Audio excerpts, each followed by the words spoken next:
Hello everyone, this is Tom Fox and I'd like to welcome you to episode 236 of the FCPA Compliance and Ethics Report.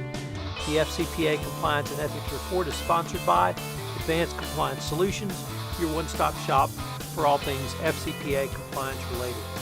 Today I have back with me Adam Turteltaub with the SCCE, and Adam talks about a recently released SCCE survey on compliance and ethics hot topics for 2016.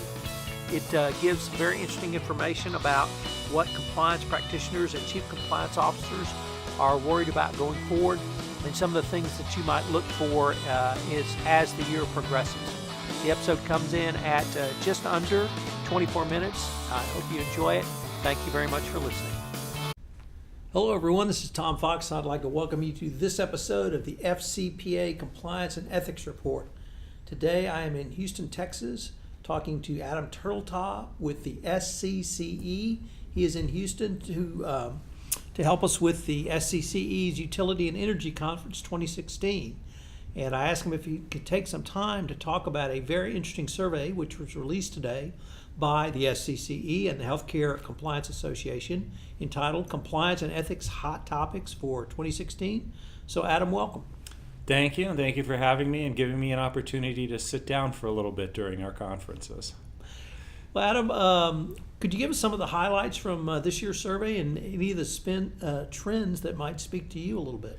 Yeah, this is the first time we actually tried this survey, and really the idea is there's a lot of people who think they know what compliance is and what compliance officers care about and are really sort of agitating for an agenda. So what we wanted to see was really what are the key issues that people face. And so we put together a long list of potential issues, gave people the choice of also writing in an additional issue, and asked them what are sort of the really, not just the day-to-day issues, but things that are really, really top of mind concerns going into the year.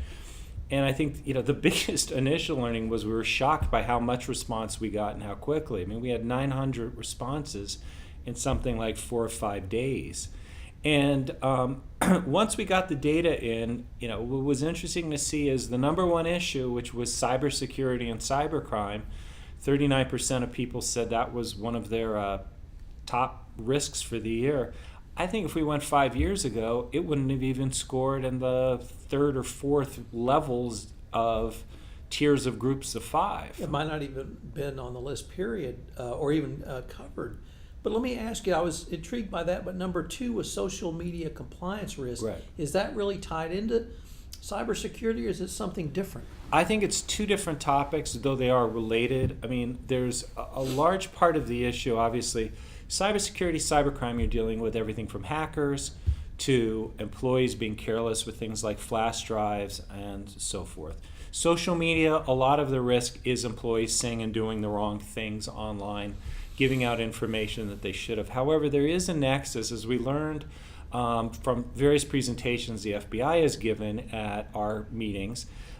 What's going on is the hackers are getting very sophisticated. So they're doing things like going on to LinkedIn, putting together organizational charts of employees so that you, who may be a payment manager for a company, will get an email from someone who is in the position to tell you to cut a check or wire funds, saying wire funds to this company, and then they spoof the email address. So you look at it, you see a note, say, from Tom Fox saying, I need you to wire $1 million to this company right away. You look at it, it looks like it. Tom Fox is the person who's normally sending you this, except this time it's not Tom Fox. It's a hacker who's used LinkedIn and other social media to figure out what to do to convince you to spend money that you shouldn't. It's very interesting. Then the next 2, I would once again have thought that perhaps they were combined or at least or tangentially related, but maybe you can explain the difference. The first one is coming in at 34%, leveraging compliance practices with business practices to become more efficient and effective. And then the second is creating and or maintaining an ethical culture. Right. I think the first one is trying to see how we can make it so that compliance is not something that is perceived and felt to be imposed externally, that it becomes much more about a part of the way we do business, so that the checks and controls are built into normal business processes, as opposed to something that seems to hover outside of them and gets in the way at the last minute, or becomes something that's an ex post facto audit, that instead you have the controls built in. The ethical culture is really about things like making the code of conduct real to people, making it something that people see day to day.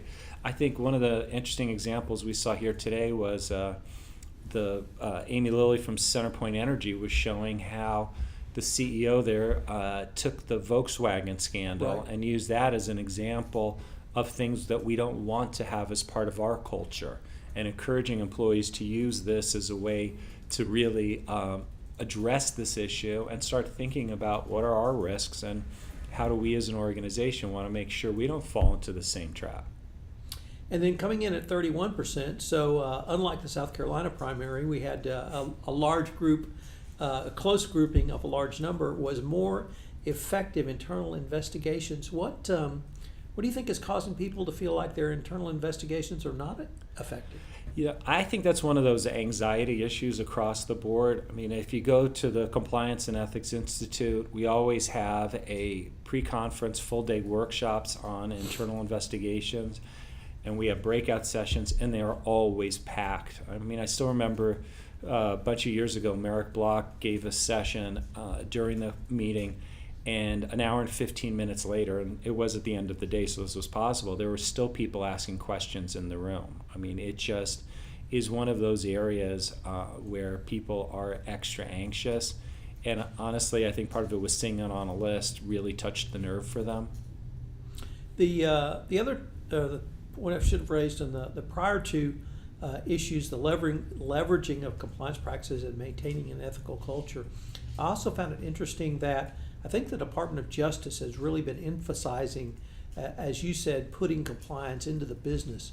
The Compliance Counsel Wei Chen's remarks about some of the things she's going to consider around operationalizing your compliance program would seem to me to be putting your compliance into your business practices, and maybe compliance officers are also feeling that as well. I think so, and the reality is compliance officers don't cause compliance problems. It's the business unit. I mean, Deanne Roach, was one of the co-founders of SCCE, long has observed that one of his favorite things to do in conferences is he'll ask a bunch of compliance officers to raise their hand if they're in charge of compliance in their organization, and points out to them when they do that no, the business people are responsible for compliance. And I think that's the way you really need to do it, is to push it so that the business people day to day not only understand what the rules are, but realize they're the ones who truly are on the front lines of making sure the company follows it, because compliance officers just can't be there every place at every time, standing next to every employee as they make a decision or take an action. And if we continue down the report, the numbers from the in-house compliance practitioners sort of mirrored the general trends, but you had a few different topics come up for consultants and solution providers. Right. Could you explain who's in that category, and then maybe walk us through what they brought up to you? Yeah, and I think for us, we just basically ask people the question: are you in-house or are you a solution provider? Which will be a vendor, whether it's a helpline company or a training company. People like yourself who are in private practice, who are working with people, experts in the field who are involved. And it was interesting seeing the difference. Two areas in particular came up high on their count for solution providers. One was False Claims Act enforcement.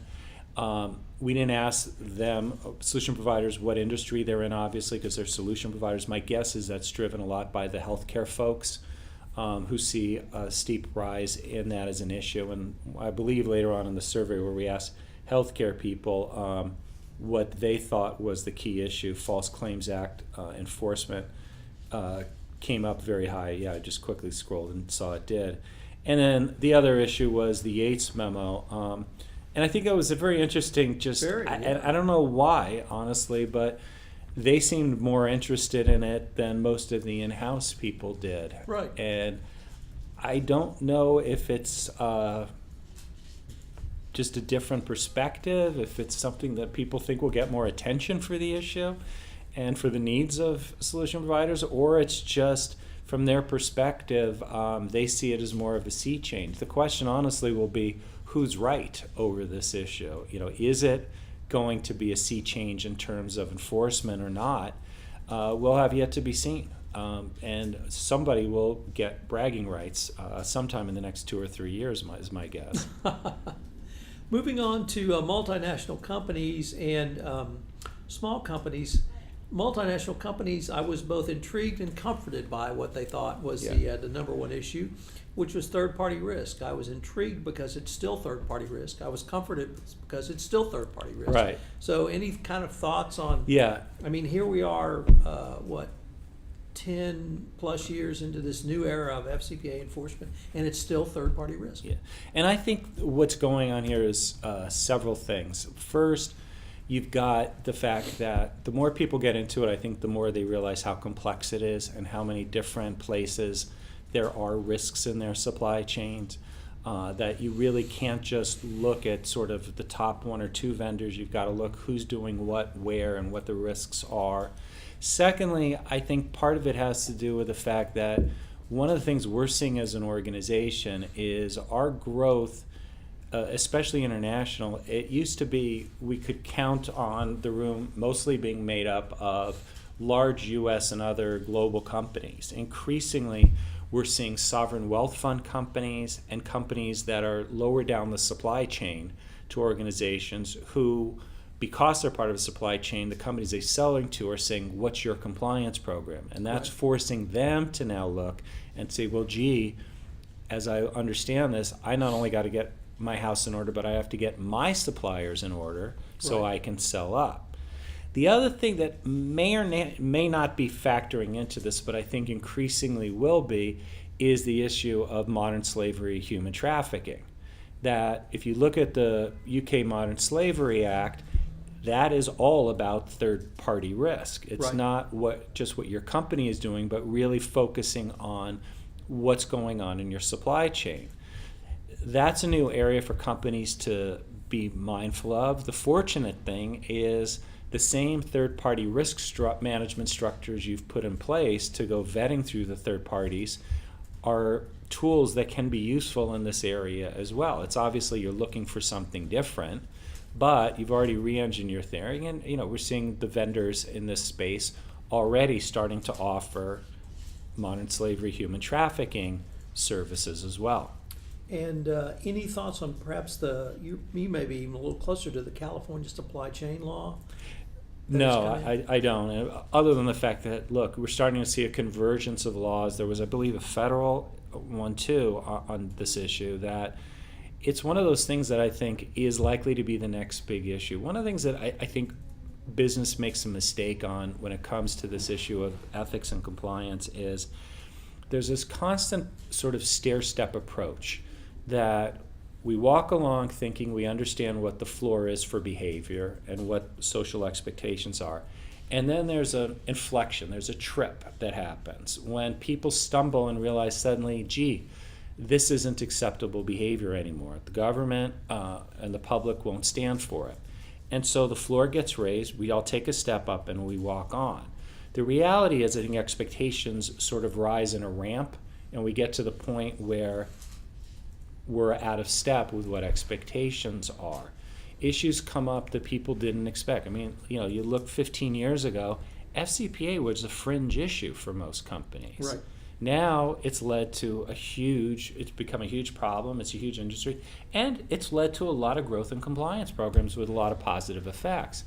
I think this is going to be one of those issues that as more and more companies get tagged with problems in this area, that I don't expect a big global company has people in forced labor in them, but discovering that my supplier in this country actually is, just as a lot of people who source fish globally have found that there was a lot of slavery in the fishing supply chain, it's going to get embarrassing, and the more it happens, the harder it starts to be to explain why, after seeing this all around, your company didn't look at this issue and didn't do something to address it.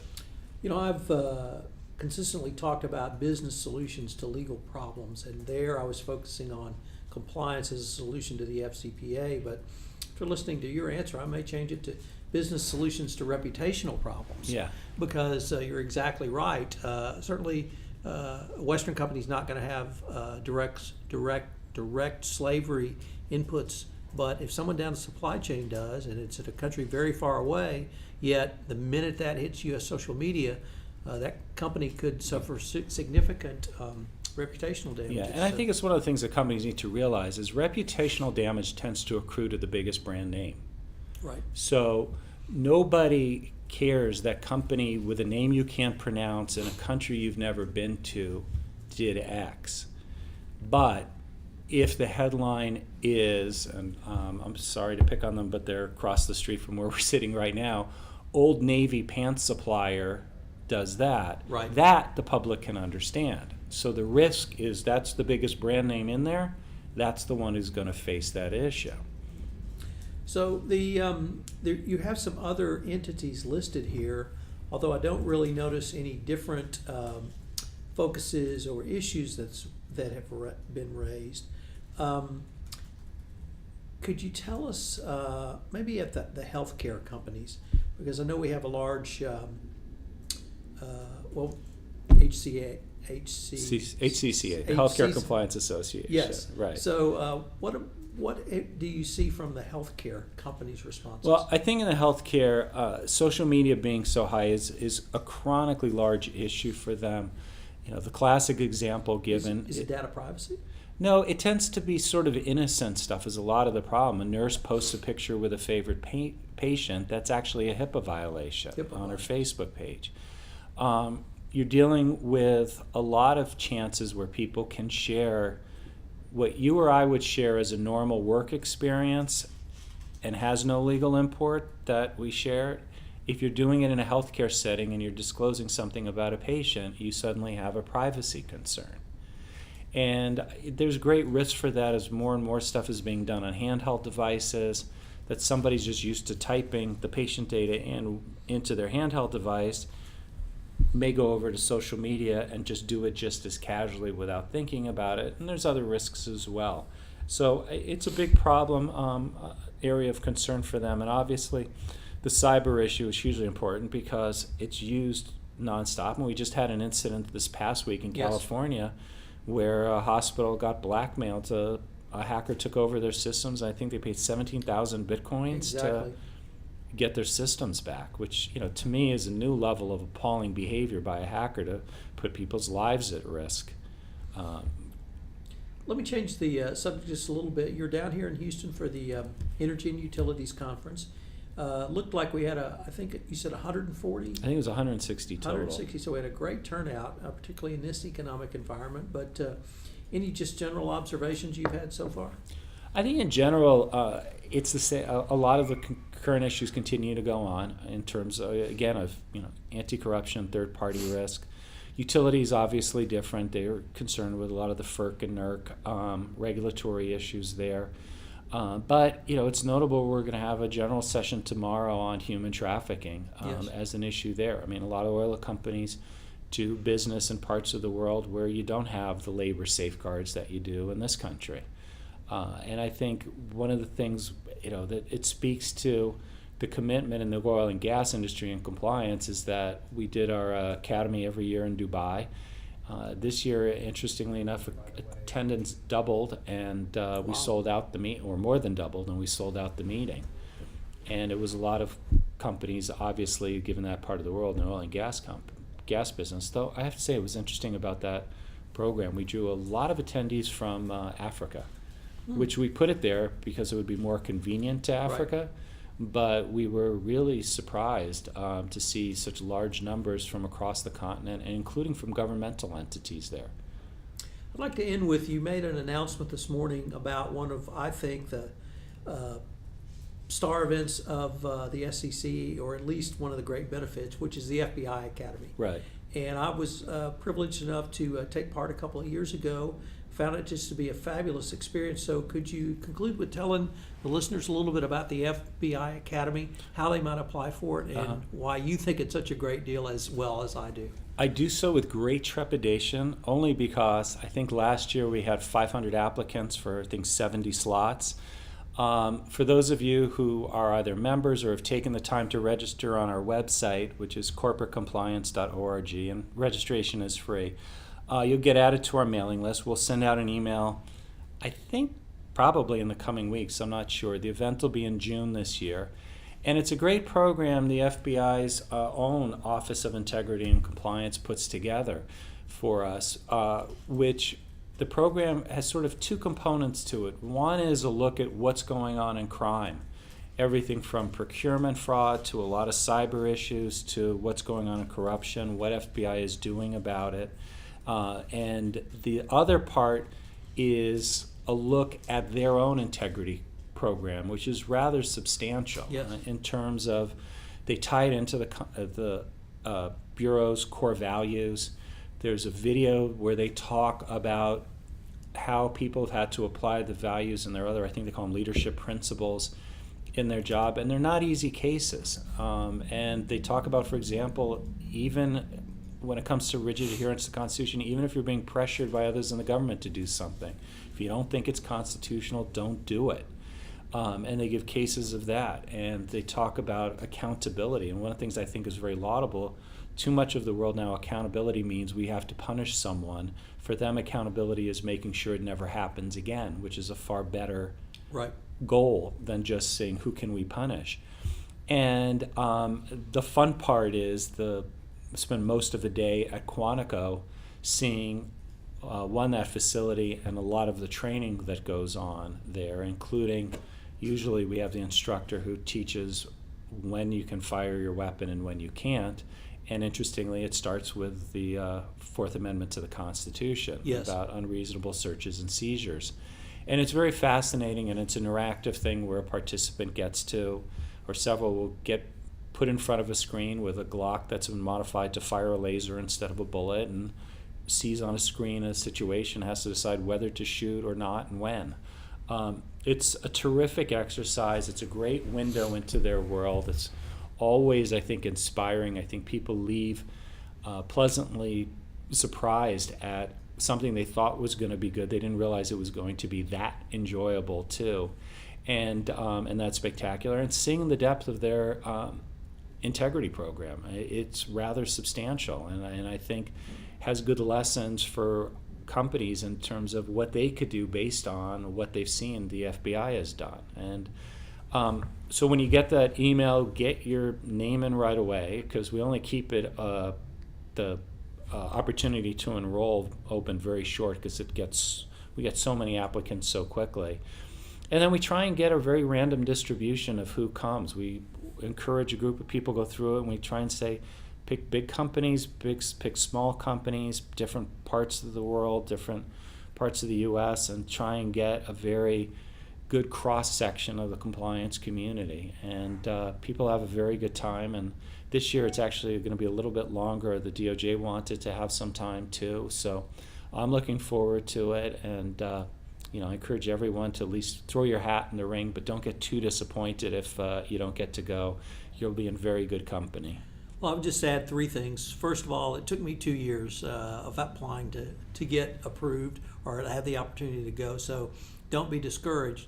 But the second thing is, you touched on it at the end, which is the Department of Justice sends prosecutors over to talk about the law side of what the FBI does on the investigative side, and I found that very interesting to help understand how they think through putting a legal case together.